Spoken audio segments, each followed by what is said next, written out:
자유한국당이 첫 외부 영입 인사를 발표하며 본격적인 총선 체제에 돌입을 하게 됩니다. 그런데 인재 영입 대상으로 공관병 갑질 논란이 일었던 박찬주 전 육군 대장이 포함돼 당 안팎이 시끄러웠는데 결국 발표 하루를 앞두고 한국당이 영입을 일단 보류하기로 했습니다. 나이트 포커스 김만음 한국정치아카데미 원장, 김형준 명지대 교수 두 분 나오셨습니다. 안녕하세요. 네, 안녕하세요. 사실 그 총선 인재 영입 1호 이건 상당히 의미가 있고 황교안 대표가 상당히 공을 들였다고 하는데 결국 뭐 헛발질을 했다고 이렇게 봐도 될까요? 결과적으로 그런 셈이죠. 황교안 대표가 필요한 사람은 3고 초려 정도가 아니라 10고 초려도 한다라고 예를 들면서 박찬주 대장을 아주 그렇게 아주 애원해서 영입했다는 식으로 발표를 했는데요. 영입하는 사람들은 뭐 수명 또 수십 명이 될 수도 있지만은 1호가 가장 주목을 받지 않습니까? 상징성이 있죠. 예. 지금 방송도 마찬가지로 가장 주목을 했는데 그런 점에서는 좀 실패했던 1호가 아닌가 그렇습니다. 어떤 면에서 그러냐면은 아무래도 지금 박찬주 대장의 전 대장인데 박찬주 대장의 경우는 지금 문재인 정부에서 적폐청산이라는 이름 하에 뭔가 탄압을 받았던 대표적인 인물로 내걸으려고 했던 것 같습니다. 그런데 그렇게 한국당 쪽에서 해석한다고 하더라도 뭔가 조금 더 미래 비전을 가질 수 있는 것을 갖지 않을 수 있는 사람이어야 되는데 아직 그 부분은 보이지 않고요. 그리고 논란이 됐던 공관병 갑질 관련해서도 전혀 없는 허구 사실이라고 증명된 게 아니라 법적으로 조금 기소하기는 어렵다 해서 무혐의 처리가 됐었고요.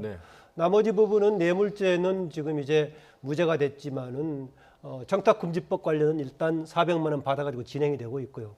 그런 점에서는 당의 미래를 상징하는 대표적인 인물로서는 적당치 않았다라는 얘기가 나와서 지금 박찬주 대장뿐만 아니라 몇 사람 같이 지금 1호로 먼저 선을 보이려고 했던 사람이 다시 제거가 되고 있는 것 같습니다. 그러니까는 그 최근에 이제 불출마를 선언한 이철의 표창원 의원이 그런 얘기를 하더라고요. 그 자유한국당 의원들을 상대를 하면은 그 적폐청산 국정농단 수사에 대한 피의식이 있는 것 같다. 뭐 이런 얘기를 하는데 그런 의미에서도 보면 이제 박찬주 전 대장의 영입 발표를 통해서 그런 거에 대한 대립각을 세우고 피의식에 대한 어떤 극복 이런 거를 좀 노렸던 게 아닌가 싶기도 합니다. 일단 뭐 선거가 시작이 되면 이제 프레임 전쟁이라는 게 있지 않습니까? 다시 얘기해서 자신에게 유리한 프레임을 만들면 선거에서 승리할 수 있다는 것인데요. 예를 들어서 뭐 상대방은 적폐청산의 대상이고 우리는 이제 적폐를 청산하는 개혁 세력 이렇게 프레임을 만드는 거죠. 아마도 이번 1호 그 영입자들에 대한 프레임은 아까 조금 전에 우리 김 박사님 말씀하신 것처럼 현 정부에서 탄압받고 있는 사람들을 통해서 나름대로 이 정부의 좀 부당한 것을 부각시키려고 하는 프레임을 가져가려고 그랬었던 것 같습니다. 그런데 두 가지 면에서 조금 이제 아쉬웠던 거는 뭐냐면 이 자유한국당이 지지하는 가치와 얼만큼 부합되느냐라는 거죠. 그러니까 예를 들어서 뭐 지금 경제라든지 아니면 안보라든지 아니면 여러 가지 그 사회 통합이라든지 이런 것에 있어서 정말 상징적인 성을 가질 수 있는 거냐.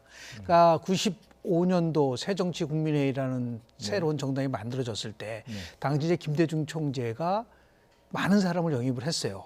정동영, 천정배, 추미애 이렇게 젊은 사람들을 영입을 해서 앞으로 야당이 새로운 미래의 가치 비전을 보이겠다 해가지고 나름대로 굉장히 주목을 받았었던 경우가 있었고요.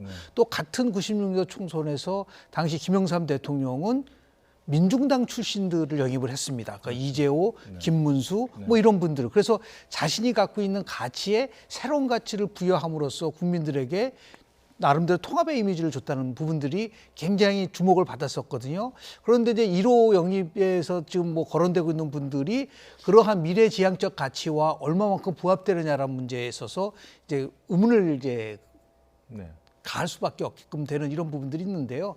아마도 이러한 그 인재 영입에 관련된 부분 속에서 황교안 대표가 얼마나 많이 직접적으로 인재 영입 속에서 노력을 했는지의 부분과 실은 인재 영입위원장이 다른 부분이거든요. 다른 사람이거든요. 그러니까 지금 예를 들어서 민주당 같은 경우는 이해찬 대표가 인재영입위원장을 하고 있는데 반해서 지금 자유한국당은 그렇지 못하고 당대표가 하고 있지는 않지 않습니까?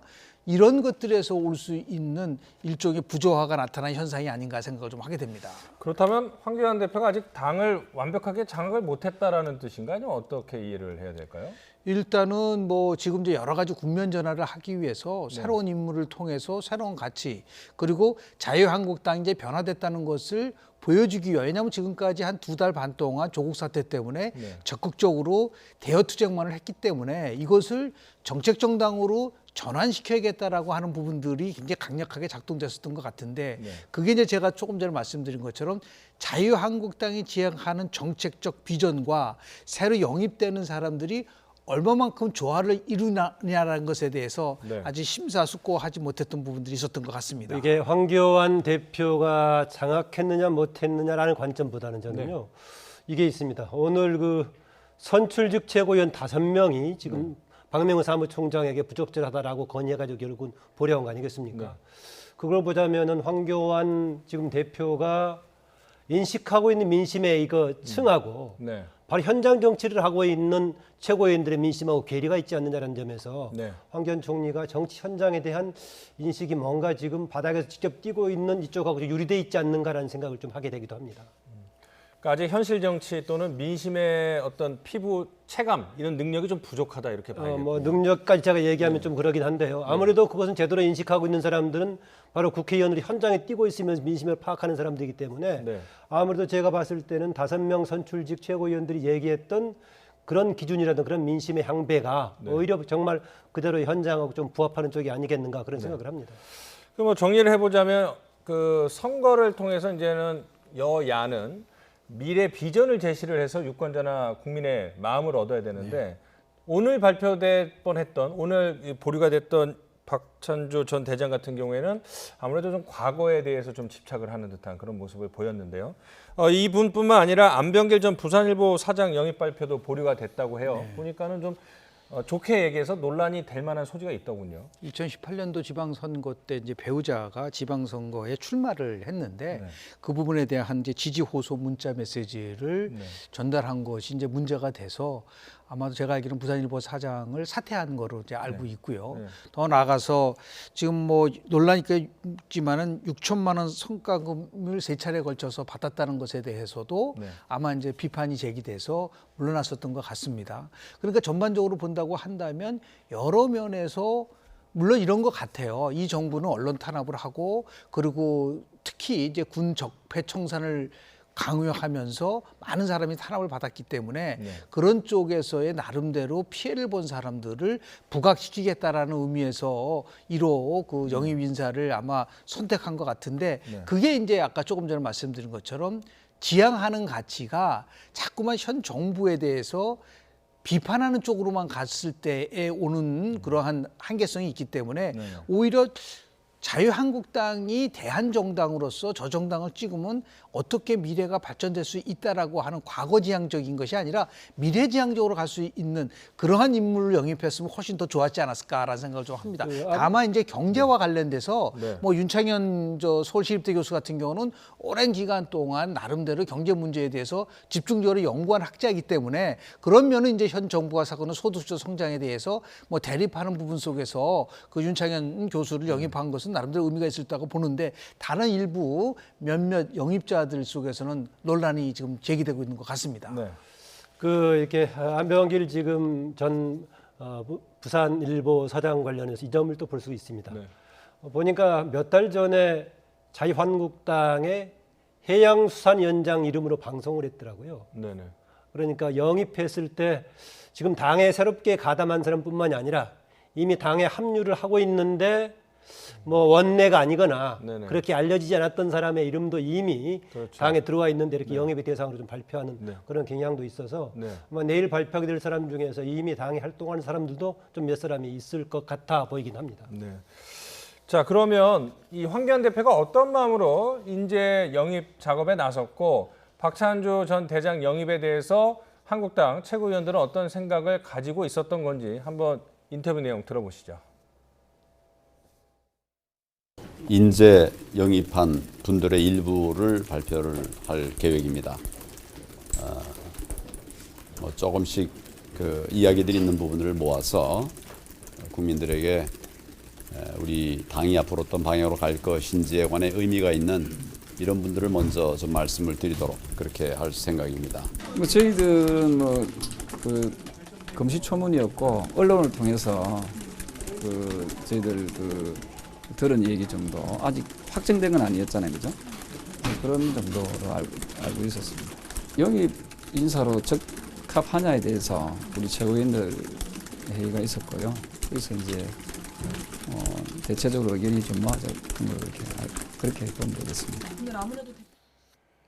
그러니까 조경태 최고위원 인터뷰 내용을 보면은 최고위원들도 어떤 사람들이 영입이 되는지를 잘 몰랐던 것 같다라는 그런 문제점도 있는 것 같고요. 그다음에 언론 보도를 통해서 한 10명 정도가 발표될 예정이었는데 보면은 많은 국민이 여야 진영을 떠나서 존경할 만하거나 아니면 수긍할 만한 인물들이 많은 것이 아니라 논란이 있거나 여러 가지 문제점이 있었던 인물도 있지 않았나 생각도 듭니다. 근데 뭐 언론 검증이라든지 아니면 정치적 검증이라는 작업은 지극히 자연스러운 겁니다. 그러니까 확정된 것이 아니고 예를 들어서 거꾸로 황교안 대표가 모든 걸 무시하고 일방적으로 발표를 했다고 하면 아마 그 논란은 더 증폭됐을 거라고 좀 보는데요. 그래도 당내에서 최고위원들이 일종의 필터링을 통해서 보류를 한다는 것이 있는 부분들이 있는 거죠. 그래서 우리가 뭐 청문회 과정을 거치면서 왜 이 장관들이 후보자들에 대한 검증이 안 됐느냐 그런 부분들도 많이 제기한 것과 마찬가지로 지금 한국 정치권에서는 인물에 대한 검증에 대한 부분들이 지극히 상당히 좀 약한 부분들을 또 한번 보여주는 것이 있어요. 그래서 여하튼 간에 가장 국민들이 관심 있어 하는 부분들은 뭐냐면 새로운 인물을 통해서 새로운 정치를 할 수 있는 적임자가 영입됐으면 좋겠다는 마음이 간절한데 그러한 부분을 어떻게 특히 야당이 보충해주고 충족시켜줄 수 있느냐라는 큰 숙제를 다시 한번 안게 된 하나의 그런 그 상황이라고 저는 봅니다. 네. 영입 단계에서는 일단 대중적인 뭔가 지명도가 높은 사람이 의미가 있을 수는 있습니다. 네.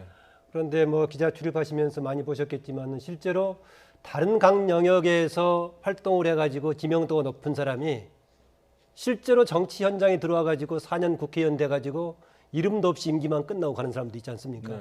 이런 점에서 봤을 때는 일단 영입했을 때 대중적인 주목도에서는 그냥 인기 있는 사람이 괜찮지만은 이후에 정말로 정치적인 역량이 있는가도 같이 보면서 영입해야 이후에 실질적인 실력을 발휘할 수 있다라는 생각이 들고요. 네. 또 하나 이제 그런 관점에서 유명한 사람들도 많이 접촉하긴 했던 것 같습니다. 네. 실제로 그런 사람들은 다 거절을 했고요. 그렇죠. 아다시피 뭐 아주대 이국종 교수라든가 네. 우리 프로야구 선수 박찬호 선수라든가 또 탤런트 김영철 씨 못 했는데 네. 바로 전화 받자마자 거절했다고 하는데요. 우리가 알만한 인기 있는 사람들은 본인의 개인 사정도 있겠지만은 현재 조금 한국당에 가담하기는 어렵다. 달리기한 뭐냐면은요. 영입을 통해서 한국당이 뭔가 질적으로 나아지고 개선할 수 있지만은 스스로가 영입할 만한 자세와 준비를 갖췄을 때 괜찮은 사람을 영입할 수 있다. 이 점도 생각해야 될 겁니다. 그러니까는 물론 개인 사정도 있겠지만 자기가 그동안에 쌓은 업적들을 다 포기를 하고라도 들어갈 만한 매력이 있어야 되는데 외부 인사들은 아직 자유한국당에는 그런 걸 못 느끼는 것 같다는 생각도 좀 듭니다. 그렇죠. 그러다 보니까 이제 인물난을 이제 많이 겪게 될 부분도 좀 있는데요. 네. 지금 엄밀하게 따지면 과거의 인재 영입과는 몇 가지 면에서 조금 차이가 있어요. 네. 첫 번째는 뭐냐면 과거에는 이제 그 외부에 이제 고물 인사를 영입을 하면 꼭 공천과 연관돼서 영입하는 경우가 좀 많았는데요. 네. 이번에는 그 공천에 대한 정확한 입장 표명이 이루어지고 있지를 않고 있습니다. 네. 그러다 보니까 저분들이 영입을 해서 그러면 어떻게 당을 위해서 기여할 것이냐에 대한 부분들이 명쾌하지 않는다는 거죠. 그러면 그 다음에 영입이 더 어려워지는 겁니다. 네. 예를 들어서 내가 들어가서 어떤 역할을 하고 그리고 나름대로 어떠한 평가를 받을 수 있느냐는 것을 명쾌해져야 되는데 그런 거 없이 그냥 영입만 했을 경우에 올 수 있는 나름대로 한계가 있는 거죠. 지난 2016년도 총선 전에 당시 이제 김무성 대표가 많은 젊은 그 사람들을 영입을 했습니다. 근데 영입을 하고 나서는 전혀 거기에 대해서 어떠한 공천이라든지 다른 그런 혜택 같은 걸 주지 않게 돼서 마치 왜 영입을 했지? 저 사람들이 왜 들어왔지? 라는 데 대해서 아주 의문을 가한 적이 있었습니다. 그때는 왜 그러냐면 청와대에서의 공천 과정과 김무성 대표가 추진하려고 하는 공천과 충돌이 오면서 올 수 있는 부분들이 있었었는데요. 네. 이번에도 그러니까 과연 영입하신 분들이 어떤 역할을 할 것이냐에 대한 부분들하고 또 하나는 뭐냐면 이 청년들이 대한 부분들이 또 많이 새로운 시대 교체를 통해서 새로운 정치를 해야 된다는 부분들이 많은데 물론 이제 앞으로 2차, 3차, 4차 계속 이루어질 수도 있겠었는데 오히려 정말 30, 40대의 젊은 그 세대들을 먼저 영입을 했었으면은 관심도도 높아지고 새로운 뭐 변화하는 뭐 4차 산업혁명을 이끌어갈 수 있는 젊은 인재를 영입했다라고 했으면 훨씬 더 관심도가 높았을 거라고 저는 봐요. 근데 그런 부분들이 조금 작용되지 않았기 때문에 올 수 있는 조금 아쉬운 점은 좀 있습니다. 아주 굉장히 중요한 지점을 지적해 주신 것 같은데요. 늘 한국당의 고민이 고령층으로부터는 지지를 받는데 젊은 세대로부터 지지를 못 받는다는 거 아니었습니까? 뭐 조금 이따 논의가 될지 모르겠습니다만은 오늘 그 민주당의 이해찬 대표는 특히 이제 청년들에게 미안하다 공정성 문제 때문에 얘기했는데 상대적으로 취약했던 젊은 세대에 오히려 겨냥할 만한 시점인데 지금 한국당이요. 네. 그래 그런 지점을 좀 노리지 못했다는 점이 굉장히 현실 인식에서 한계를 좀 보여준 것 같고요. 또 하나 영입에 있어서 집권 세력이거나 아니면은 금방 집권할 가능성이 있다면은요 원내 진출이 아니더라도 여지가 굉장히 많이 있습니다. 저는 새누리당 때 2011년, 12년 때 당시 박근혜 비대위 위원장, 비대위 대표가 여러 세력 영입했었지만 모두 국회에 진출한 것은 아니고 다른 청와대에 많이 진출했지 않습니까? 그 점에서 지금 한국당이 원내가 아닌 다른 영역을 두고 인재를 영입하기가 좀 쉽지 않습니다. 당장 대선도 지금 2년 이상 남아있는 시점이고요. 그렇기 때문에 다른 용도로서 지금 활동할 정치적인 공간이 별로 없어서 지금 영입한다고 한 사람들은 대체로 원내 진출의 가능성이 있지 않는 한 좀 쉽지 않은 그런 한계가 있긴 합니다.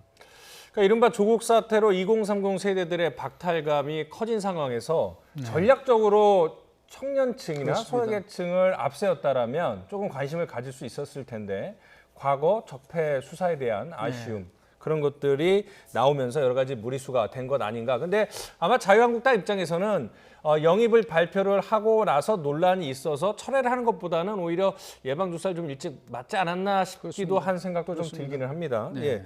근데 제가 오늘 그 여러 가지 기사를 보면서 좀 눈에 띄는 게 윤상현 의원이 이제 대표적인 친박 인사 아니겠습니까? 그리고 다른 영남권 출신과 달리 인천에 지역구를 두고 있는데 뭐 정치권에선 유명한 일화가 있죠. 그 사석에서 박근혜 대통령을 이제 누나라고 불렀던 그런 인물이기도 한데 오늘 기사를 보니까 청와대 오더에 따라서 김무성 대표와 당시 유승민 원내대표를 공격을 해서 미안하다 뭐 이렇게 사과를 하고 화해를 김무성 대표가 했다고 본인 스스로 이제 언론 인터뷰에서 얘기를 했는데 저는 이제 놀라운 게 국회의원이 그래도 청와대 오더를 받아서 당 대표 지도부를 비판한다는 게 맞나 싶기도 하고 그걸 왜 고백을 했을까 그런 의아스러운 많이 있습니다. 불편한 진실이었었죠. 그러니까 청와대가 모든 공천을 좌지우지했었다는 거는 뭐 2016년도 총선에서 적나라하게 드러났거든요. 제가 윤석열 의원한테 한번 충고를 하고 싶은 거는 그렇다고 한다면 의원직을 내놓고 그리고 나서 참여를 해야지 이제 와서 한참 지난 다음에 그렇게 다 놓고 나서 당을 엉망진창으로 만들어 놓고 원박이다, 친박이다, 박근혜 대통령을 누나라고 하면서 단 하나도 책임지는 모습을 보이고 있지 않지. 그게 얼마나 기회주의적이냐. 그런 것들이 지금 자유한국당 내에서 너무나 많은 기회주의적인 의원들이 너무 많기 때문에 그것을 드러내고 새로운 인물을 영입하라고 해서 새로운 인물을 영입했는데 그거는 전혀 부각되지 않는다는 면에서 봤을 때 상당히 좀 아쉽고 좀 전략적인 면을 넘어서서 근본에 대한 문제인 것 같아요. 국민들이 정말 자유한국당에게 무엇을 원하는지 최근도 보면은 다른 어떤 정당보다도 자유한국당에 대한 비호감도가 굉장히 높지 않습니까? 이것을 바꿀 수 있는 아주 절호의 기회였었는데 그것을 이번 1호 영입에서 저렇게 큰 상처를 입었다는 것에 대해서는 황교안 대표로서는 참 아쉬운 부분이라고 저는 봅니다. 그 기억이 나는데요. 청와대 발로 해가지고 당시에 KY를 지금 제거 대상으로 썼던 거 기억나지 않습니까? K 뭐 김무성, 유는 뭐 유승민 이렇게 했던 것인데 그게 결국은 당시 윤상현 등등 관련점 돼 있어 보이긴 하는데요.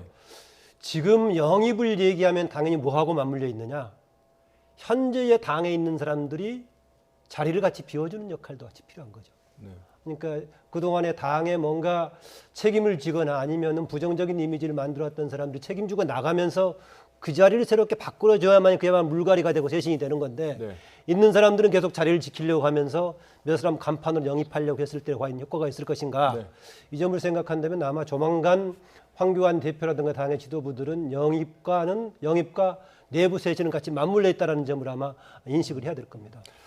아까 김 교수님이 그 책임지는 모습이 좀 필요했다. 근데 아무도 책임을 지지 않는다. 근데 이제 친박은 다른 생각을 하고 있기 때문에 그런 걸 요구한다는 게 무리수인 것 같기도 합니다만 이제 궁금한 것은 나경원 원내대표의 임기가 12월에 끝나는데 친박들 이름들이 상당히 나오고 있더라고요. 그렇게 되면 그 공천 과정에서 친박, 탄핵 이걸 어떻게 볼 것인가 해서 내부 갈등이 또 점화되거나 증폭될 가능성도 있지 않을까요? 결국 이제 황교안 대표의 리더십의 문제와 이제 직결되는데요. 지금 민주당은 지난 4월에 경선과 관련된 규칙을 어느 정도는 거의 다 마무리를 했습니다. 그러니까 경선을 원칙으로 한다라는 거, 권리당원과 일반 국민을 상대로 해서 50% 한다는 게 정해져 있어요. 그리고 뭐 예를 들어서 청년들이라든지 정치 시인은 가산점을 준다라는 부분들이 있습니다. 근데 아직까지 자유한국당에는 공천과 관련된 기준이 발표된 적이 없어요. 그게 왜 그러냐면은 통합과 관련돼서 선거연대라든지 선거연합이라든지 이런 걸 할 경우를 가정한다고 한다면 이거는 전략공천을 할 수밖에 없는 부분들이 나올 수밖에 없고 그것을 결국은 뭐 만약에 유승민 의원을 영입을 해서 새롭게 만약에 그 만든다고 한다면 바른미래당에서 지금 들어오는 분들을 어떻게 대우를 해줄 것이냐는 부분들이 나오는 거거든요. 문제는 뭐냐면 결국은 결단에 대한 문제입니다. 2000년도 총선에서 당시에 이회창 야당 일당 대표가 김윤환, 이기택 그리고 신상호 정치 거물을 아주 공천에서 배제시켰어요. 엄청난 후폭풍이 불었지만은 결국은 그 공천에서 결국 혁명을 통해서 당시에 133석으로 일당이 됩니다. 새천년민주당을 김대중 대통령이 만들었지만 일당이 되지 못했어요. 그게 바로 공천 효과거든요. 다시 얘기해서 지금 친박에 대해서 친박들은 공천의 공짜도 꺼내서는 안 된다. 현재 자유한국당 몰락의 상당한 부분은 친박이 책임을 져야 되는 부분들이 있었는데 그럼에도 불구하고 아무도 책임지지 않지 않습니까? 이제 다시 들어와서 만약에 황 대표를 에워싸고 친박이 공천에 개입하고 한다면 그거는 한마디로 재앙이다. 그러니까 다시는 친박당으로 다시 돌아간다고 한다면 저는 자유한국당의 미래는 없다라는 말씀을 좀 드리고 싶습니다. 네, 조금 더 위기감을 가져야 되지 않을까 뭐 이런 지적이신 것 같습니다. 이번에는 여당 이야기를 해보죠. 더불어민주당 이해찬 대표가 기자간담회를 통해서 처음으로 이른바 조국 사태에 대한 입장을 밝혔습니다. 어떤 이야기를 했는지 먼저 영상부터 확인하시죠. 청년들이 느꼈을 불공정에 대한 상대적 박탈감, 좌절감은 깊이 있게 헤아리지 못했습니다. 국민 여러분에게 매우 송구스럽다는 말씀을 드리겠습니다. 네, 송구하다고 얘기를 했습니다. 한 2주 정도 지나서 사퇴 이후 2주 만에 이제 입장을 밝혔는데 어떻게 보셨어요? 송구하다는 사과로도 볼 수 있겠고요, 애매하다라고도 볼 수 있습니다. 예컨대 지금 얘기했던 불공정 국민들에게 좌절감을 줬고 했던 이 부분에 대해 특히 청년들에게 줬던 박탈감, 좌절감에 대해서 깊이 헤아리지 못했던 것에 대해서 송구하다라는 것인데 그렇다면은 만약에 그런 문제를 당시에 헤아렸다면은 지난 2개월 동안 어떤 행동을 했을 것인가? 당장은 조국 장관 문제가 가운데 있었는데 조국 장관을 밀어붙였다는 걸 잘못됐다고 평가하는 것인지 뭔지 이런 얘기가 없단 말이죠. 공정만 화두로 던졌던 것은 이미 당에서 나왔고 문재인 대통령도 2번에 거쳐서 얘기했습니다. 이번에 국회 시정연설에서는 공정을 주요 화두로 던지기도 했고요. 그래서 불공정 문제는 이미 화두가 돼 있는데 그다음에 바로 이어서 지적한 게 이거란 말이죠.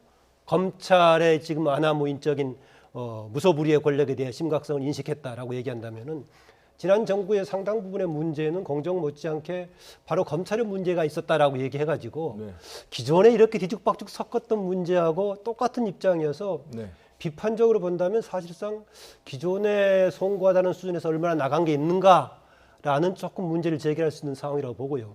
또 하나 지금 당에서 원래 예정보다 빨리 지금 기자간담회를 하게 된 배경이 몇몇 의원들이 불출마 선언하면서 당 쇄신 요구했던 거 아니겠습니까?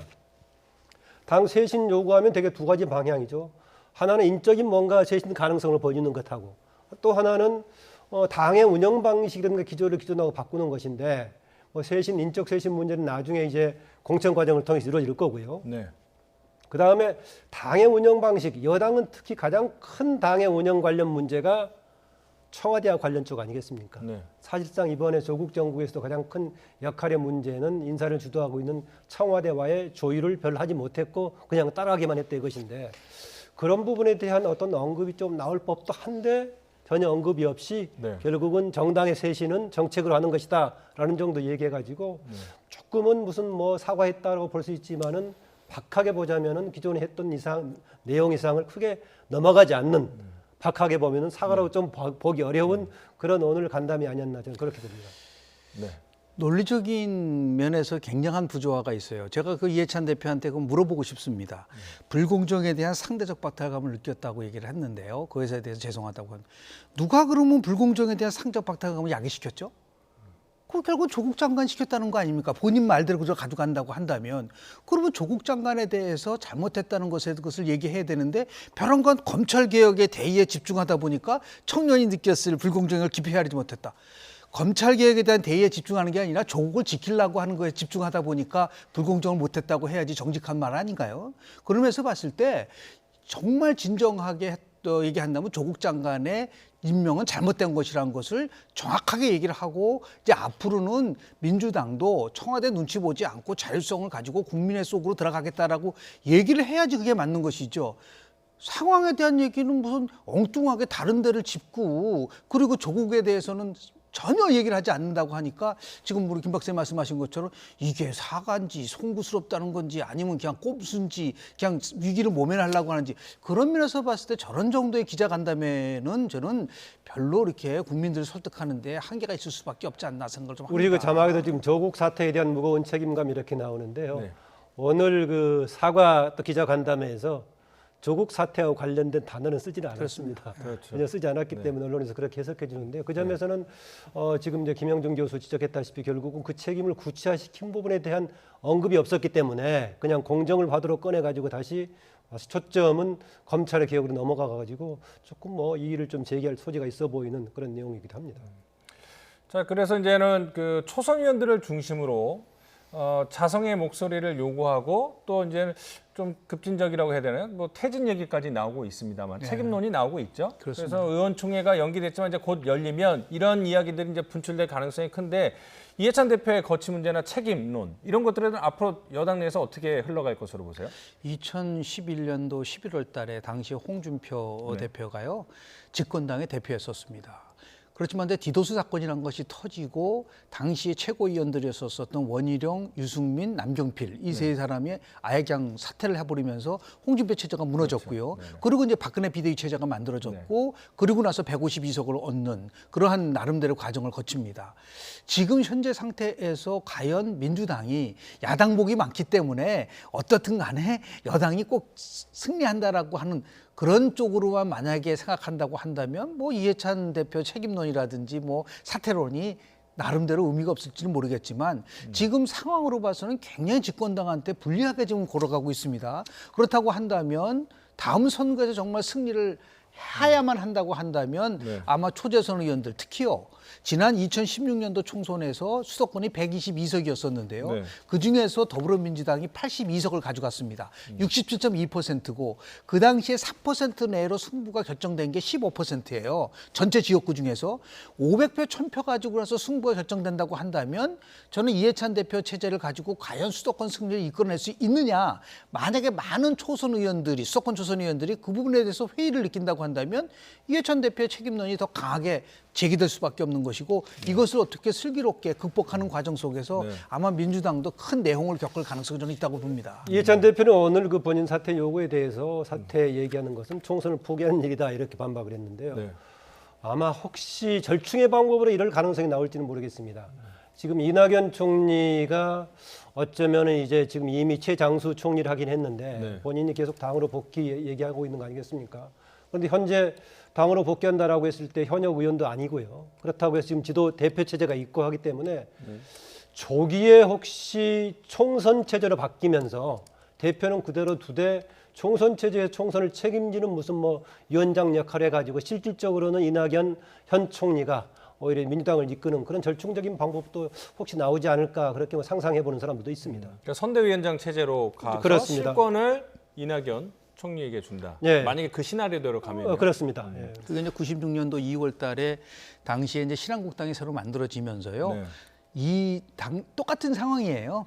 이회창 전 국무총리와 다른 사람들을 영입을 해서 이회창 국무총리한테 선대위원장을 맡겼어요. 네. 근데 그러한 식의 모델이 가능성이 있는 것 중에 하나라고 저는 봅니다. 그러니까 빨리 이제 12월 정기국회 끝나자마자 네. 결국은 이제 거취를 이낙연 총리의 거취가 결정이 되면서 네. 자연스럽게 새로운 그 선대위 체제가 만들어지는 과정 속에서 이낙연의 역할론이 나올 수 있는 부분들도 있고요. 그렇다고 해서 그것은 바로 지금 이해찬 대표가 아무것도 하지 말라는 건 대표로서 있지만 선거 전반은 예를 들어서 새로운 선대위원장이 끌고 갈 수 있는 그러한 방안도 생각해 볼 수 있는 네. 그런 그 논의가 있을 가능성이 저는 있다고 좀 봅니다. 자, 뭐 4월 총선 조금 뭐 여러분들한테 좀 멀게 느껴질 수도 있는데 선거 이야기가 나왔으니까 하나만 더 여쭤보도록 하죠. 이제 자유한국당이 영입 대상 이런 얘기를 하면서 그 김병준 전 비대위원장이 대구 수성갑에 출마할 가능성이 있다. 그리고 본인도 뭐 이미 준비를 하고 있다 이런 얘기가 나옵니다. 예. 대구 수성갑이라면 이제 더불어민주당 김부겸 의원의 지역구이기 때문에 벌써부터 뭐 빅매치가 성사되는 거 아니냐 이런 얘기가 나오고 있는데요. 예, 김병준 전 비대위원장 굉장히 적극적인 의지를 가지고 있죠. 뭐 저는 뜰 가능성이 굉장히 있다고 봅니다. 네. 거기다가 지금 김부겸 의원이 그 지역에서 이제 오랜 몇 번 좌절 끝에 됐고 다음에 이후에 당시 시장 선거에서 아주 박빙으로 졌는 거 아니겠습니까? 그래서 굉장히 좋은 상황까지 갔는데 네. 현재 김부겸 의원 본인들 이런저런 들은 얘기로는 처음에 대구로 내려갔을 때처럼 지금 대구 상황이 민주당한테 굉장히 불리한 여건이다. 네. 그럼 상대적으로 다른 현재 한국당이라든가 다른 정당을 배경으로 한 세력한테 좀 기회가 있다는 거 아니겠습니까? 그 점에서는 여러 가지 조건으로 봤을 때 김병준 지금 전 위원장이 거기 뛰어들 가능성이 커서 그랬을 경우에는 이전에 김문수 전 지사 못지않게 빅매치가 될 가능성이 있다는 겁니다. 김문수 지사도 역시 원내에 진출하지 않고는 정치 활동이 쉽지 않기 때문에 다시 한번 일어설 건데 지난번에 좌절했던 대구로 돌아갈지 아니면 원래 활동했던 경기도로 돌아갈지 모르겠는데요. 김문수 지사도 역시 다시 한번 시도하긴 할 겁니다. 근데 저는 그 부분에 대해서 우리 김병준 위원장, 전 위원장이 너무 지나치게 자기중심적인 거예요. 기회주의적이다.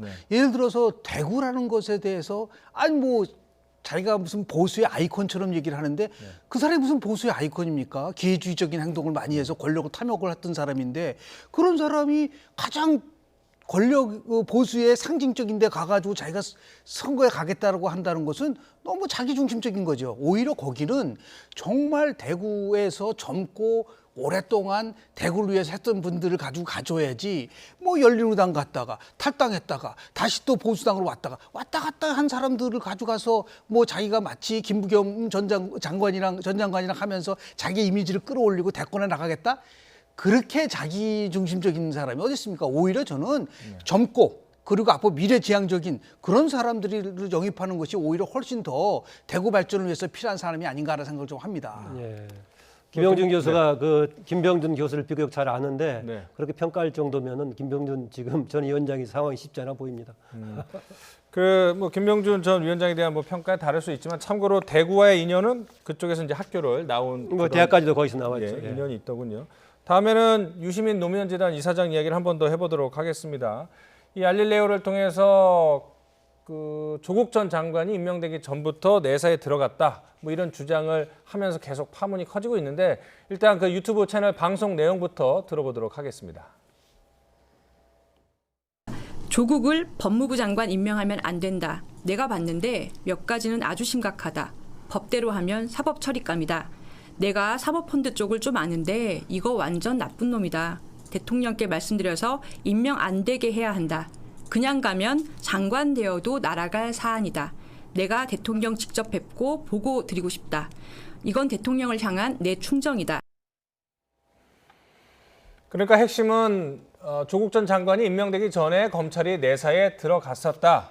그 증거를 보여주겠다 하면서 이제 저 멘트를 한 건데 여당 내에서도 직접적인 증거로 보기 힘들다라는 얘기도 나오고 있고 공익에 과연 저것이 어떤 도움이 될 것인가 비판적인 목소리가 계속 나오고 있습니다. 네, 똑같은 뭐 자신의 주장하고 추정을 계속 반복해서 한 거죠. 네. 그런데 보다 결정적인 건요. 네. 뭐냐면은 22일 날 방송했을 때는 하고 29일 날 지금 입증하겠다고 했을 때 방송 내용이 다릅니다. 뭐가 다르냐? 네. 22일 날 했을 때는 대통령이 8월 9일 날 내정을 했는데 내정 이전에 내사를 했다라고 얘기한 겁니다. 용어를 내사라고 썼지만 대통령이 공식적으로 지명하기 이전에 했다라고 본다면은 가능성 있는 사람을 검찰 힘을 동원해서 사찰했다는 거 아니겠습니까? 네. 그건 굉장히 문제가 될 소지가 있죠. 그래서 22일 날 내정되기도 이전에 미리 그렇게 내사했다라고 하면 만약에 그게 사실이라면은 굉장히 문제가 될 소지가 있습니다. 네. 그런데 29일 날은 말을 바꿨습니다. 그렇죠. 그 이전이 아니라 네. 지명된 이후에서부터 27일 날 압수수색 중간쯤 될 거다. 네. 경우에 따라서 바로 직후라면은 지명된 이후에 별 문제가 없을 때라고 볼 수 있겠지만은 그 중간의 시점에 따라서는 이미 검찰의 수사가 공식적으로 시작이 됐고요. 언론의 보도도 계속 되고 있었기 때문에 네. 그 주장도 좀 애매하고요.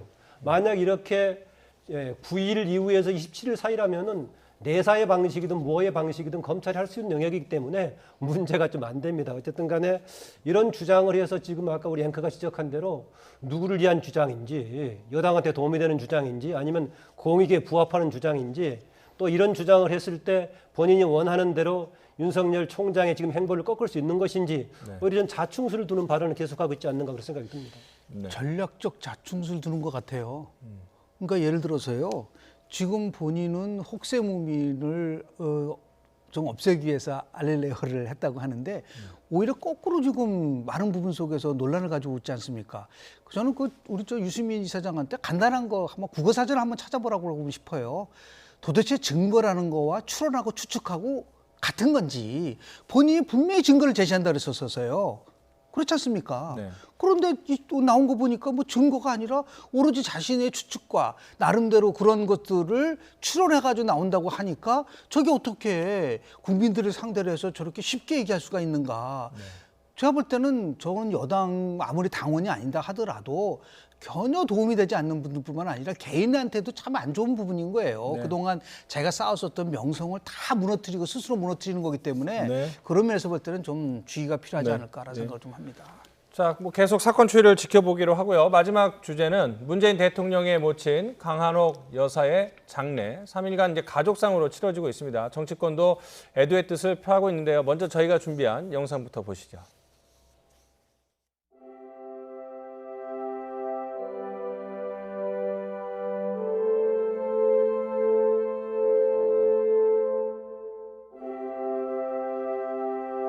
가족끼리 그걸 한다고 원칙을 정하셨다니까 그게 이제 무너지면 안 될 것 같아서 저도 뭐 여기서 그냥 이 정도 하고 갈래.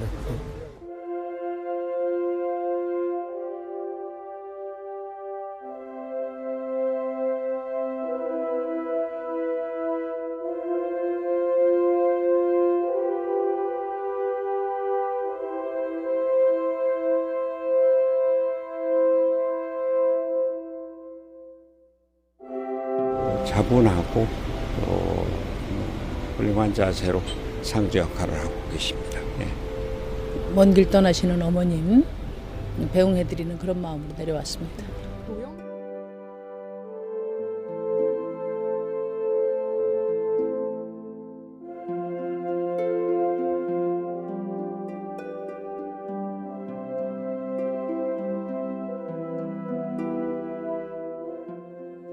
모친상을 당한 대통령에게 쓴소리를 해야만 하는 제 처지도 참으로 곤혹스럽습니다. 모친을 하늘로 떠나보낸 문재인 대통령과 그 가족들에게 깊은 위로의 말씀을 드립니다.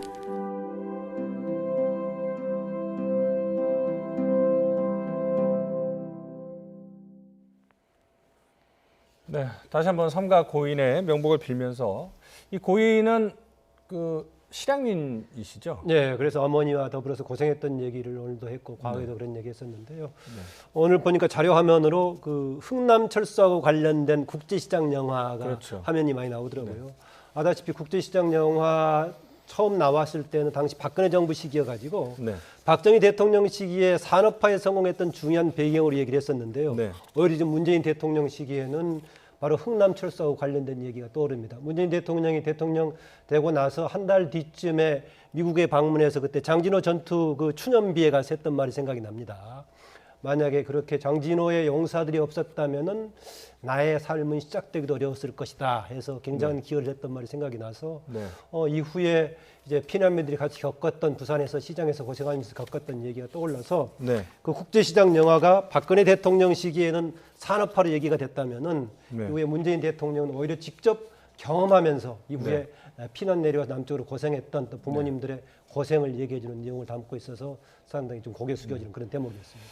2004년인가요? 그 금강산에서 이산가족 상봉 행사가 있었을 때 이 어머니를 모시고 함께 간 적이 있습니다. 그때에 대한 소회 이런 것들이 있어서 남북 관계에 대해서 더 애정이 있는 것 같다라는 생각도 드는데 그 어머니에 대한 추억 어떤 것들이 있는지 한번 그 이야기를 한 적이 있는데 문 대통령이 어머니에 대한 추억을 어떻게 이야기했는지 한번 잠시 들어보면서 고인에 대한 추모 이런 이야기들을 좀 더 이어가도록 하겠습니다. 한번 들어보시죠.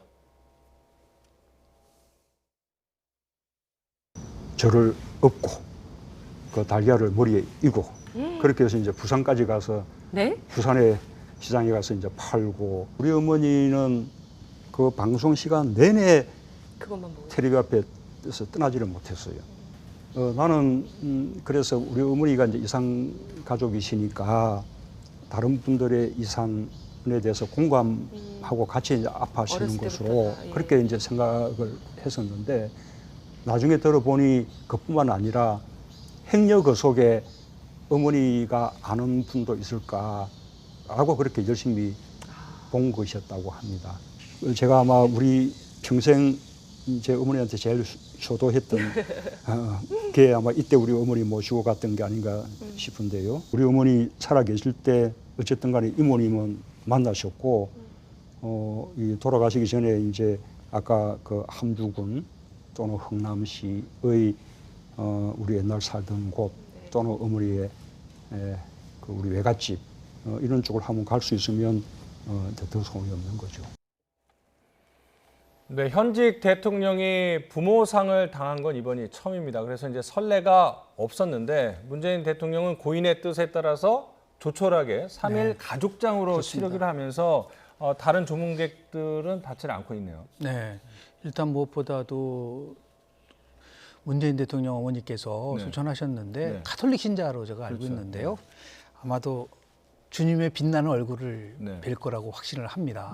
그런데 지금 이런 여러 가지를 보면은 어머니께서 굉장히 중요한 거를 아마 문재인 대통령한테 얘기한 것 같아요. 행복이라는 거는 소유하고 성취에서 결정되는 것이 아니라 관계에 의해서 결정되는 것이다. 가족 관계, 그 친구 관계, 여러 사람들의 관계를 잘한다면 행복해질 수 있다. 그래서 대통령도 그 말씀에 대해서 그래도 행복했었다는 말을 한 거 아니겠습니까? 근데 이제 많은 분들이 아마 이제 애도하고 그리고 또 조문하고 싶지만 이제 대통령께서 조촐하게 가족장을 하겠다고 말씀하셨으니까 차분하게 우리 국민들은 이제 마음속으로 애도하는 그런 자세로 임해야 되지 않을까 생각을 좀 합니다. 그 마지막 말씀이 이제 그래도 행복했다 상당히 인상적이었는데요. 자, 오늘 두 분과의 대담은 여기서 마치도록 하겠습니다. 오늘 말씀 고맙습니다.